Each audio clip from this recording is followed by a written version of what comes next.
কি হৈছিলে মানে মই তেওঁলোকৰ ৱাইন শ্বপৰ মই কৰ্মচাৰী এতিয়া মই ধৰিলোঁ অনদিনা সি দুপৰীয়া যায় চলি আনিবৰ কাৰণে তাৰপিছত সন্ধিয়া আহি যায় আজিতো সন্ধিয়াও অহা নাই বা 9টা বাজি গ'ল 9:30 বাজিল নাই তাৰপিছত ফোন কৰিলোঁ কি মানে ঘৈণীয়েকে ক'লে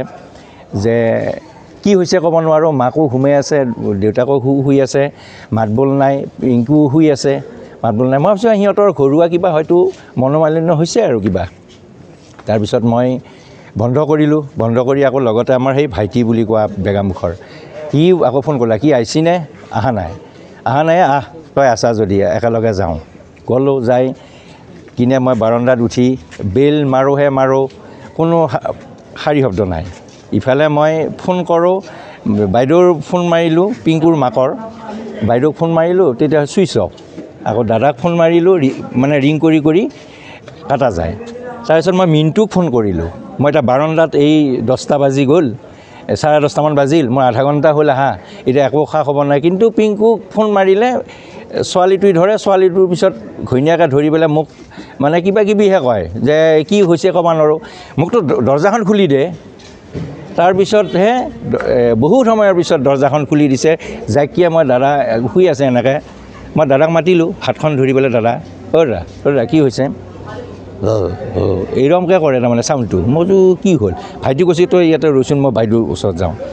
আকৌ বাইদেউক মাতিব গ'লোঁ কাৰণ মই যিহেতু দোকানৰ গোটেইখিনি বস্তু লৈ গৈছোঁ চাবি কাঠিৰ পৰা মইতো দিব লাগিব তাৰপিছত এতিয়া বাইদেউৰ ওচৰত যাওঁ যে বাইদেউ তাৰমানে আৰু অন্ততঃ কিজানি 10-15 মিনিটমানৰ পিছত হ'লে পৰিল হয়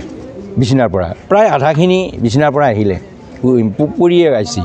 তাৰপিছত মই বাইদেউকো এনেকৈ লৰালোঁ মই বাইদেউটো কৰে তাৰপিছত উঠাই পেলাই বহাৰ পিছত বাইদেউ থিয় হ'ল থিয় হোৱাৰ লগে লগে পেচাব কৰি দিলে তাৰমানে মই কৈছোঁ বাইদেউ কি হৈছে কিবা ঔষধ পাতি খাই নে ভাত পানী খাইছে নে নাই বা কিবা হৈছে নেকি কিবা খাইছে নেকি একোতো নাই খা খবৰ নাই তাৰপিছত আকৌ ভাইটিক আকৌ কৈছোঁ ভাইটি পেলাচোন মই এতিয়া ধৰি ৰাখিব নোৱাৰোঁ এতিয়া কি কৰিম আকৌ দাদাই ধৰি লওক উঠাই নাই দাদা সেনেকৈ শুই আছে যিহেতু আকৌ ভাইটি আহি দেখালোঁ যে আছেচোন অৱস্থা এই বাইদেউ নিশ্চয় কিবা এটা হৈছে কি হৈছে এতিয়া মইতো ক'ব নোৱাৰিম লগে লগে পিংকু গ'লোঁ পিংকুটো সেয়ে ঘৈণীয়েক আৰু ছোৱালীটো মাত্ৰ আছে এই ঘৈণীয়েকে মাত্ৰ কিবা কিবি মানে বকি আছে মানে কি খাই আছে কিবা আছে মই কৈছোঁ কোনে কৈছে কিবা খাই আছে দুপৰীয়া অনিনা অহা নিচিনা খাই যিমান সি যদিও খায় সি কিন্তু সুন্দৰভাৱে আকৌ 8টা বজাত দোকান পায় কিন্তু তেনেস্থলত আজি সি একদম নিজে কি ক'ব নোৱাৰে মই কৈছোঁ ক'ত যাম মই কৈছোঁ কি হৈছে পিংকু বুলি সোধোঁতে সিটো কয় মই বাথৰুমত যাওঁ গা ধুওঁ মই কৈছোঁ কি বাথৰুমত যাওঁ গা ধুওঁ কি হৈছে কি এতিয়া ক'ব নোৱাৰে কি হ'ল ক'ত কি এইগিলাকে কয় তেতিয়াই তাৰমানে ইটো সিটোক ফোন কৰিছোঁ আৰু ফোন কৰাৰ পিছত এই হিয়ানদাহঁত গ'ল তাৰপিছত আমাৰ ছাৰ বসন্ত তেওঁ গ'ল এনেকৈ যোৱাৰ পিছত তেতিয়াহে তাৰমানে গোটেইখিনি বস্তু আকৌ তেওঁলোকক ফটাফট এই কথা নহয় এই হস্পিটেললৈ চিভিললৈ গ'ল তাৰপিছত চিভিললৈ অহা হৈছে আৰু এতিয়া ডক্টৰৰ পৰামৰ্শ মতে এতিয়া হয় এই গুৱাহাটীলৈ ৰেফাৰ কৰিছে এই মাত্ৰ আপোনালোকে দেখিছেই গৈছে সেয়াই এতিয়া আৰু এই মাকৰ নাম হ'ল অৰ্পণা দাস আৰু দাদাৰ নাম হ'ল দুৰ্গেশ্বৰ দাস আৰু ল'ৰাজন হ'ল পিংকুৰ প্ৰাণজিত দাস